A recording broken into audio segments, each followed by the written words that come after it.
Bhagavad Om Namo Bhagavate Vasudevaya Narayanam Namaskritya Naram Chaiva Narotamam Devim Saraswatim Vyasam Tato Jayam Udirayet Nashtaprayeshu Abhadreshu Nityam Bhagavata Sevaya Bhagavate Uttama Shloke Bhaktir Bhavati Naishtiki Om Agyana Timirandasya Gyananjana Shalakaya Chakshur Unmilitam Yena Tasmai Shri Gurave Namaha Sri Caitanya Manobhistam Sthapitam Yena Bhutale Swayam Rupa Kadamayam Dadati Swapadantikam Vandeham Shri Guru Shri Yuta Padakamalam Shri Gurun Vaishnavamscha Shri Rupam Sagarajatam Sahagana Raghunathan Vitam Tam Sajivam Sadvaitam Savadutam Parijana Sahitam Krishna Chaitanya Devam Shri Radha Krishna Padan Sahagana Lalita Shri Vishakhan Vitamscha He Krishna Karuna Sindhu Dinabandho Jagatpate Gopesha Gopika Kanta Radha Kanta Namostate Tapta Kanchana Gaurangi Radhe Vrindavaneshwari Rishabhanu Sute Devi Pranamami Hari Priye Nama Om Vishnu Padaya Krishna Prishtaya Bhutale Srimate Bhaktivedanta Swamin Iti Namine Namaste Saraswati Deve Gauravani Pracharine Nirviseshasha Shunyavadi Paschatya Deshatarine Vanchakalpa Tarubhyascha Kripa Sindhu Bhaevacha Patitanam Pavanebhyo Vaishnavebhyo Namo Namaha Jai Sri Krishna Chaitanya Prabhu Nityananda Shri Advaita Gadadhara Shri Vasadi Gaura Bhakta Vrinda Hare Krishna Krishna Krishna Hare Hare Hare Rama, Rama Rama, Hare Hare.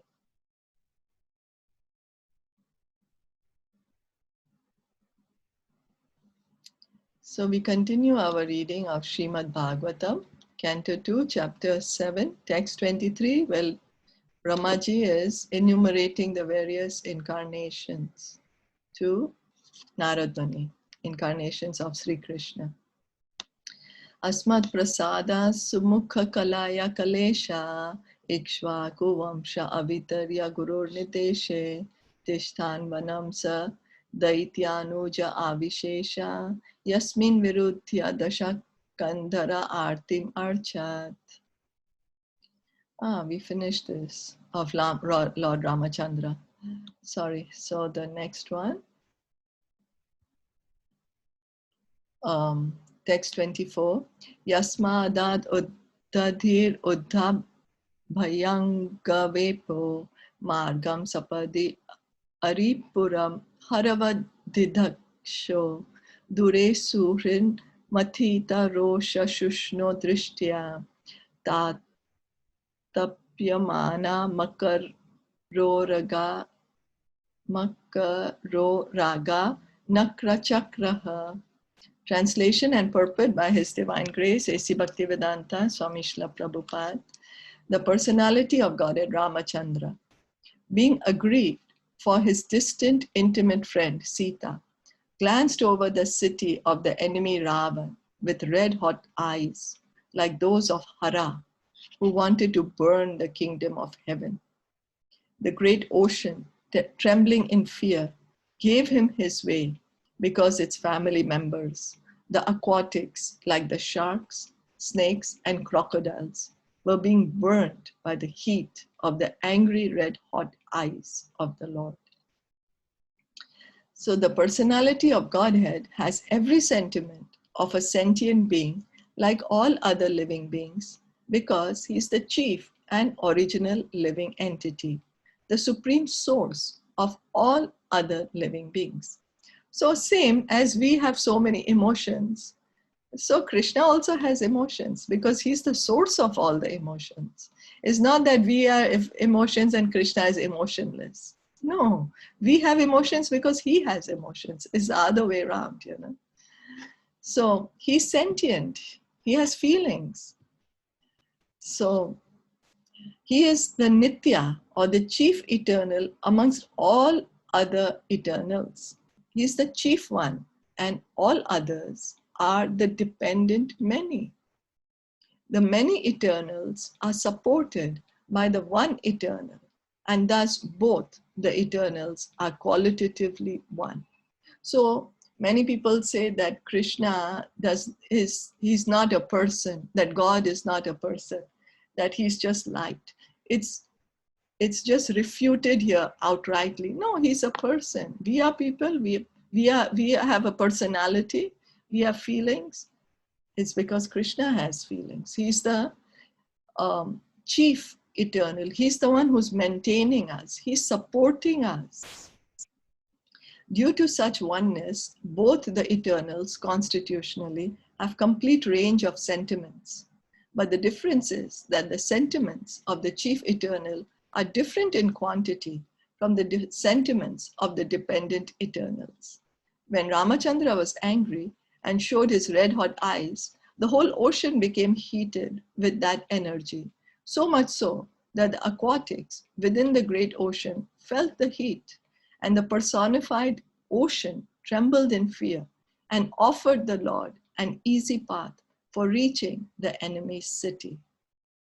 So if we get angry and we look at the ocean, we won't be able to burn the ocean's aquatics with our anger, you know, but Krishna can because he's unlimited. We are very tiny. So same way, his feelings are also unlimited. They're much more greater. You know, so just imagine how much love he has for us.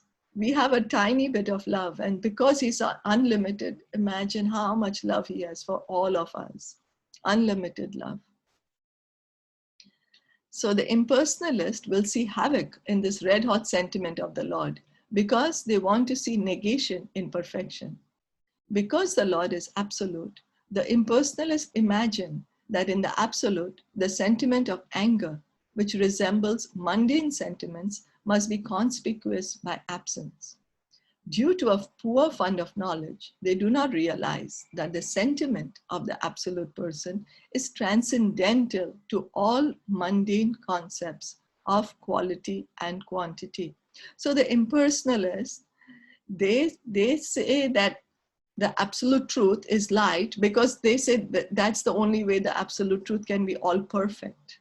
They're saying that God cannot have anger because anger is not a good feeling. But Krishna is complete. There's nothing lacking in Krishna. Everything is there. So how can anger not be lacking in him? You know? So anger is also there in him. But his anger is not like our anger. Our anger is in the mode of ignorance. We get so angry, we forget where we are, we start hurting people, we say something which is going to hurt people, or we might physically hurt people, or we might hurt ourselves. But Krishna's anger is not like that. It's transcendental anger. It's auspicious anger, Krishna's anger. It's not going to harm anybody. It's for the good of everyone.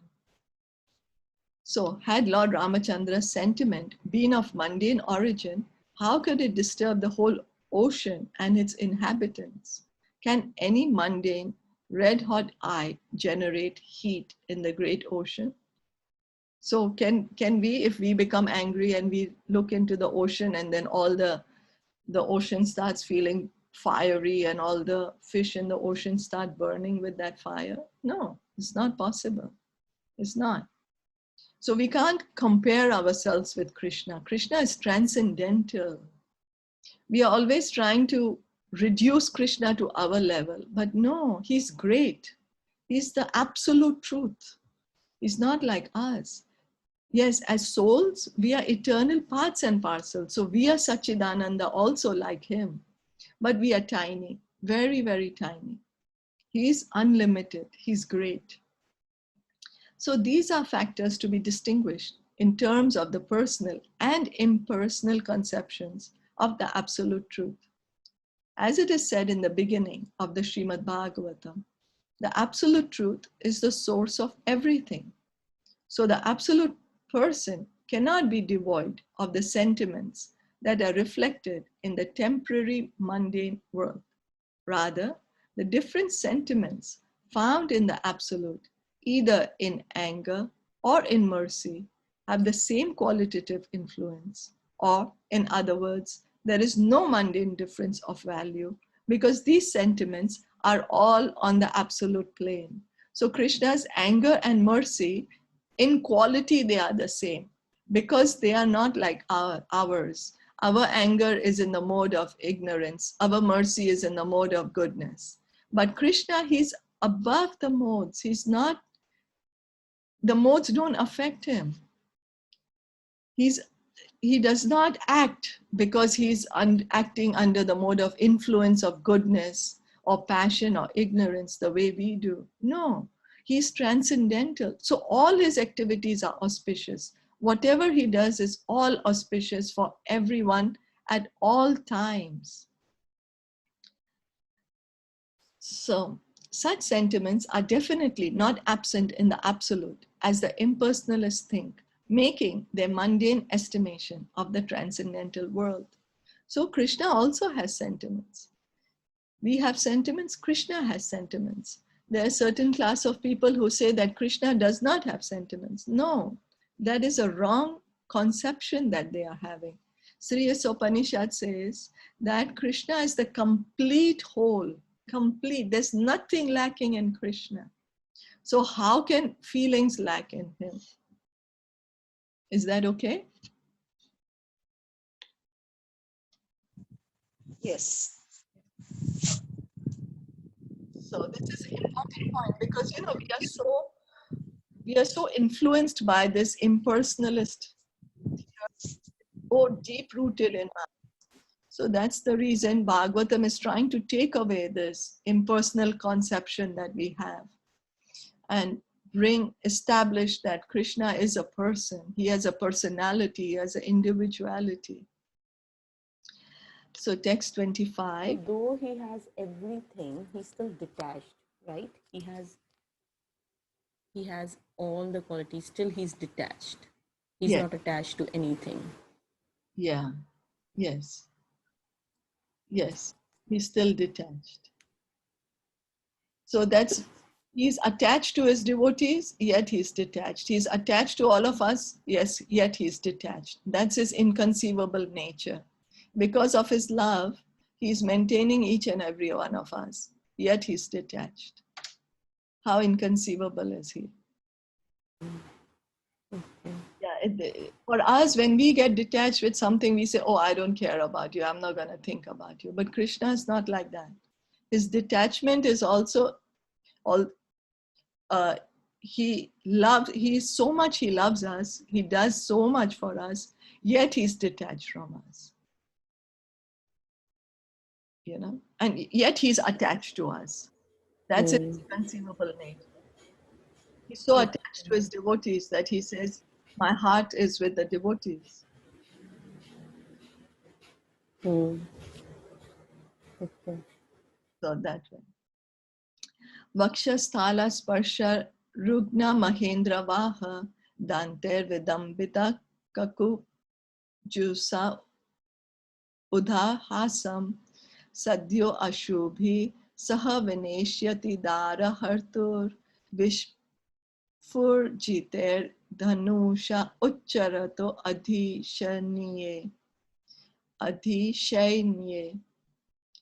When Ravan was engaged in the battle, the trunk of the elephant, which carried the heaven of Indra, broke in pieces, having collided with the chest of Ravan, and the scattered broken parts illuminated all directions.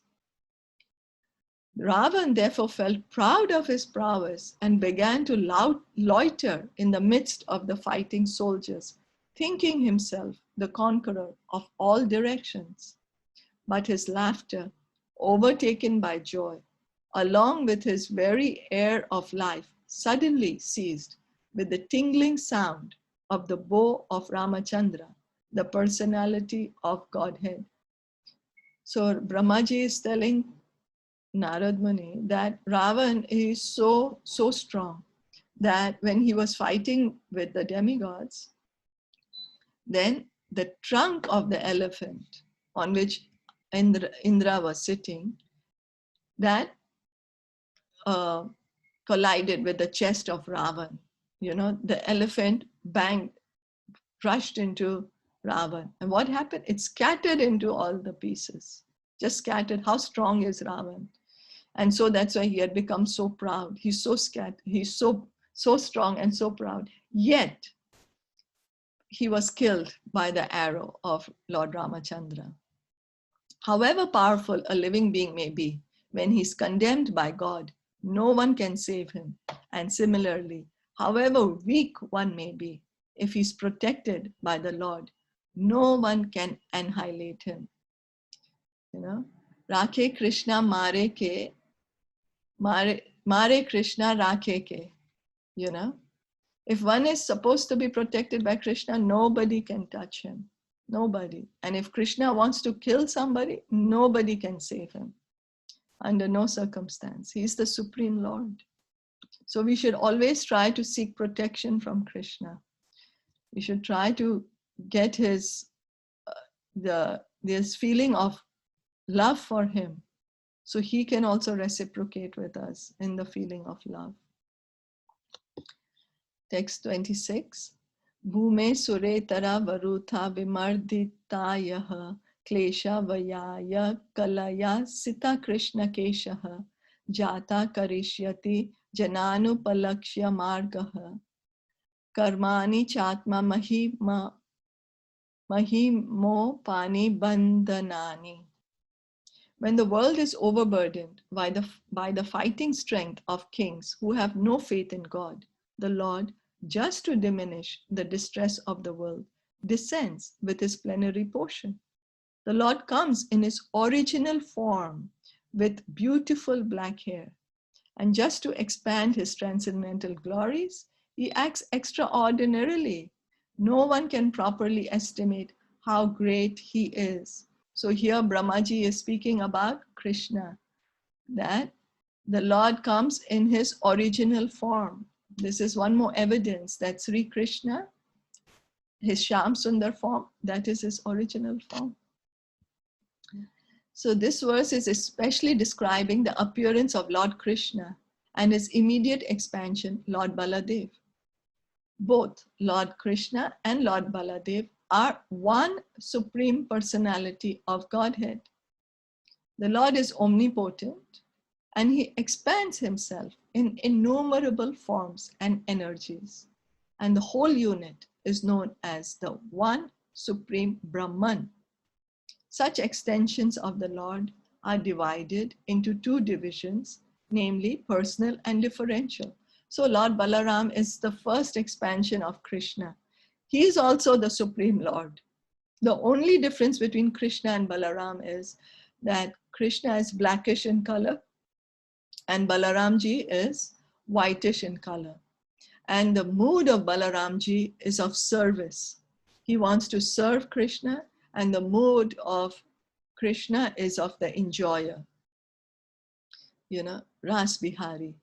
He's in the mood of enjoyer. So the mood is different. But Lord Balaram is also the Supreme Lord. He's his first expansion. There's no difference. But the difference is this, that Lord Balaram doesn't want to be called as God, but he wants to serve God. And he teaches us how to serve God. He's the original Guru, the original spiritual master, the Adi Guru. And he teaches us how we can serve Krishna and how we can become dear to Krishna. So the personal expansions are called the Vishnu Tattvas, and the differential expansions are called the Jiva Tattvas. And in such expansion activity, Lord Baladev is the first personal expansion of Krishna, the Supreme Personality of Godhead. So from Krishna, there are so many expansions. There's so many incarnations coming from Krishna. So the Krishna's expansions are divided into two. One are called personal expansions. Those are the Vishnu Tattvas, the incarnations.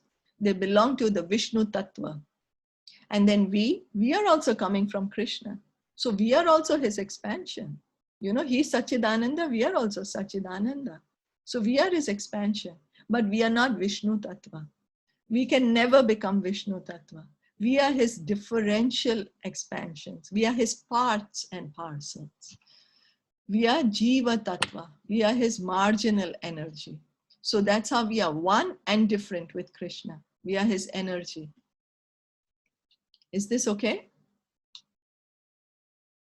Yeah. Okay, so Shri Radharani. Srimati Radharani is his internal potency, his Haladani Shakti, his pleasure. So you don't call the Vishnu Tattva. She is his pleasure potency. They don't describe her as Vishnu Tattva, right? They don't describe her as Vishnu Tattva. She's his own his own pleasure-giving potency. You know, his own pleasure-giving potency. Right. So the previous verse, what we were saying, Rakhe Krishna Mare Krishna Rakhe. There's so many examples where Krishna did the devotee. So would anybody like to speak of any pastimes that you'll remember, how he's protecting?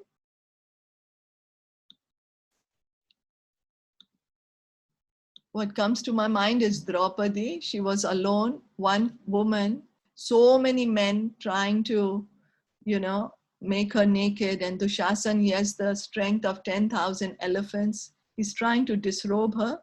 It is an impossible task for her to protect herself, and nobody was coming to protect her. Nor the Bhishma Dev, Dronacharya, Dhritarashtra, nobody protected her. Even her husbands couldn't protect her. But Krishna came. Krishna protected her because she's his pure devotee. So like that, there are so many instances that where Krishna wants to protect somebody, nobody can touch them. So we also should we also need protection. We are so many times we are baffled. We are overwhelmed. Oh, this situation is so great. I don't know what to do. So then we have a tendency to pray to the demigods. But if we just pray to Krishna, he's the source. Who can give us better protection than him? There was a pastime where the king, he had 1,000 arms, and then he had 1,000 arms, and he was a devotee of Lord Shiva, and so he was pleasing Lord Shiva by playing the drums, and Lord Shiva was dancing, and he was playing the drums so nicely, and Lord Shiva was enjoying, and he was so happy, Lord Shiva. So Lord Shiva asked him, okay, you give me, I give you a boon. You have pleased me so much. I give you a boon. Ask me whatever you want. So this demoniac demon, he told Lord Shiva, give me a boon that whosever head I put my hand on, that person should get burnt immediately. So now Lord Shiva said, okay, I give you that boon. And so then this demon is so demoniac, he started running towards Lord Shiva and wanted to touch his hand on Lord Shiva's head. He's saying, I want to test this, so let me see. I'm going to touch this on your head. Lord Shiva is going to get burnt then, it's his boon. So he starts running. Lord Shiva starts running and he goes to Krishna. He says, save me, this demon is coming and he wants to burn me with his hand. Please save me. So then Krishna tells this demon, what happened? Why are you running behind Lord Shiva? The demon said, I want to test this boon. Lord Shiva has given me this boon that, that if whosever hand I put my whosever head I put my hand on, he's going to get burned. Lord Shiva says, oh my God, you're going to trust this? Krishna says, you're going to trust Shiva? How can you trust him, You look at him. How can you even trust that he's giving you such a boon? It's not even true, this boon. You know, you see, you try it, you put it on your head, you will see it's not even true. And then the demon gets so captivated by Krishna's words, he actually put his hand on his head and he burnt. He got burnt. Krishna tricked him into doing that. So even Lord Shiva goes to Krishna to save him, to protect him, you know. So then we should also follow in the footsteps of Lord Shiva. He's a Mahajan. He's a great authority. So we should also seek protection from Krishna. Then nobody can touch us.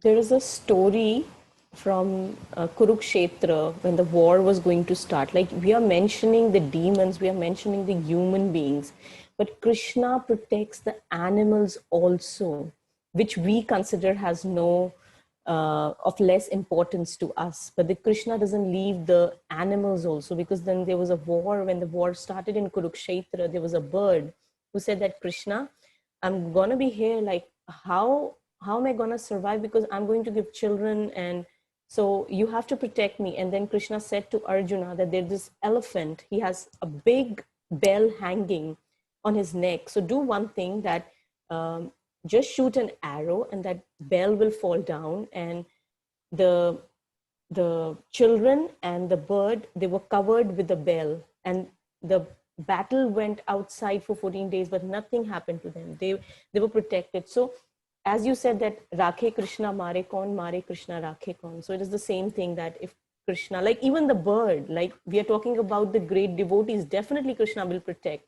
The bird wasn't a great devotee, but it's Krishna who has to protect. He is protecting even the bird, like we say. So he's great. Thank you. So nice. Thank you. Thank you for sharing. So nice. Yes, Krishna's protecting each of us. We just have to approach him. That's all. That's the only thing that's lacking, that we should ask him.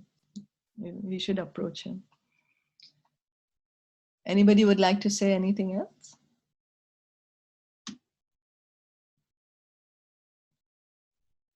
If no, then you can try to read this one.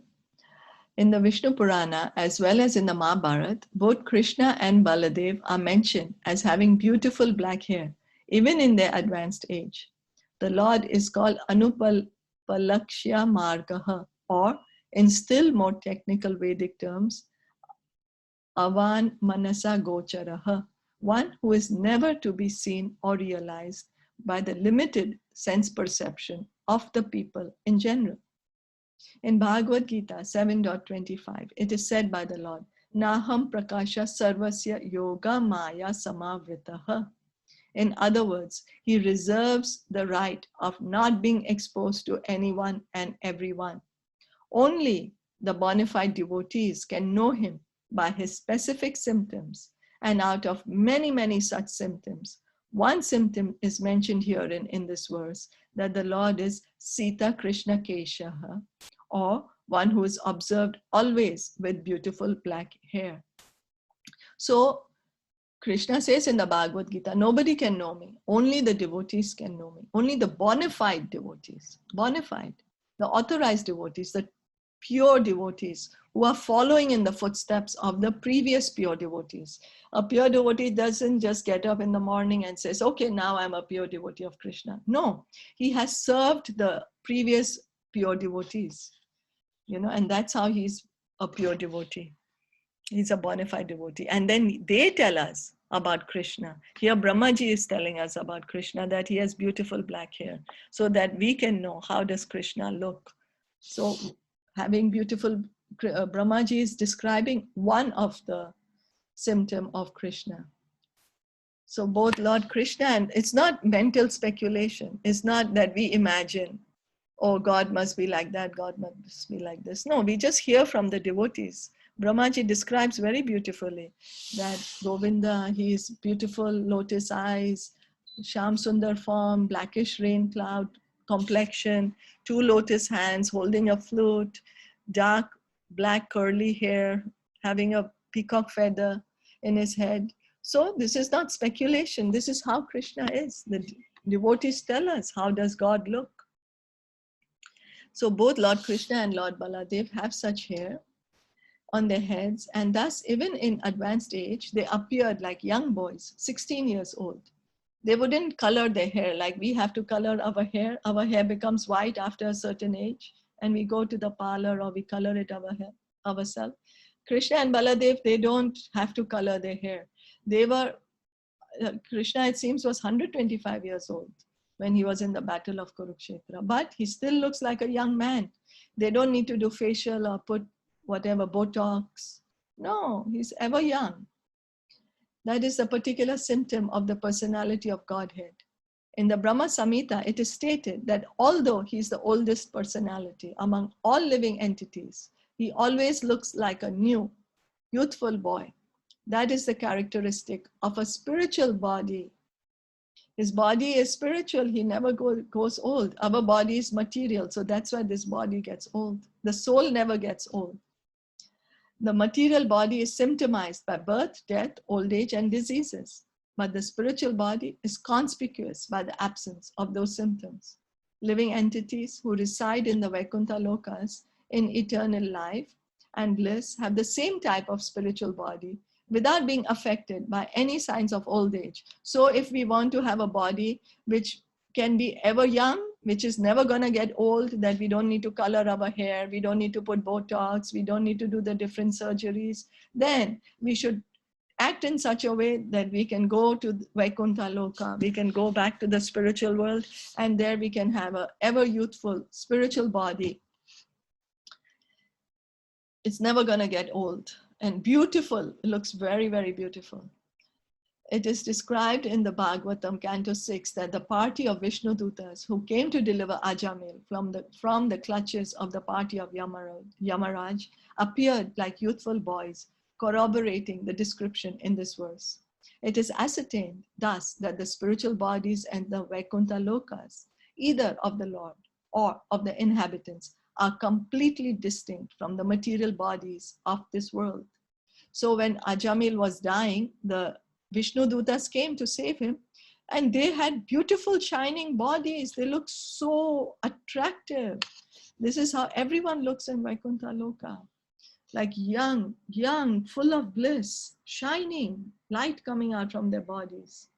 Therefore, when the Lord descends from that world to this world, he descends in his spiritual body of Atma Maya or internal potency, without any touch of the Bahiranga Maya or external material energy. The allegation that the impersonal Brahman appears in this material world by accepting a material body is quite absurd. Therefore, the Lord, when he comes here, he has not a material body, but a spiritual body. The impersonal Brahma Jyoti is only the glaring effulgence of the body of the Lord, and there is no difference in quality between the body of the Lord and the impersonal ray of the Lord called Brahma Jyoti. So the Brahma Jyoti is just the light which is coming out of the Lord. The Lord has a personal body, which is Satchidananda Vigraha. Now the question is why the Lord, who's omnipotent, comes here to diminish the burden created upon the world by the unscrupulous kingly order? Certainly, the Lord does not need to come here personally for such purposes, but he actually descends to exhibit his transcendental activities in order to encourage his pure devotees who want to enjoy life by chanting the glories of the Lord. So Krishna doesn't need to come personally to kill the demons. He can just will it. He has so many energies. By his energy, they can be killed. Like how this material world is going on. We are born, we are die. And everything happens by his will, you know. He doesn't need to come, but he comes to give pleasure to the devotees so that by his pastimes, devotees can speak about his pastimes, remember the pastimes, chant his glories, be purified, and have personal association with the Lord, and to engage in pastimes with the Lord. In the Bhagavad Gita 9.13 to 14, it is stated that the Mahatmas, great devotees of the Lord, take pleasure in chanting of the activities of the Lord. All Vedic literatures are meant for turning one's attention towards the Lord and his transcendental activities. Thus, the activities of the Lord in his dealings with worldly people create a subject matter for discussion by his pure devotees. So like how some of us like to hear, oh, what did this entertainer do? Where did he go? How many runs he made? What did he do? What happened? Who came? Who was his on the other side? Who was he fighting against? Or who was he playing against? Same. The devotees of Krishna, they like to talk about Krishna. Oh, which demon did he kill? How did he look? Who did he interact with? What did he do? And in doing that, the devotees feel eternally blissful. Is that okay? Yes. Yes. Yes. So we can stop here then. Srimad Bhagavatam ki jai, Shilpa Prabhupada ki jai, Gaura Bhakta ki jai, Gaura Hari Hari Bol. Very good. Thank you for joining in.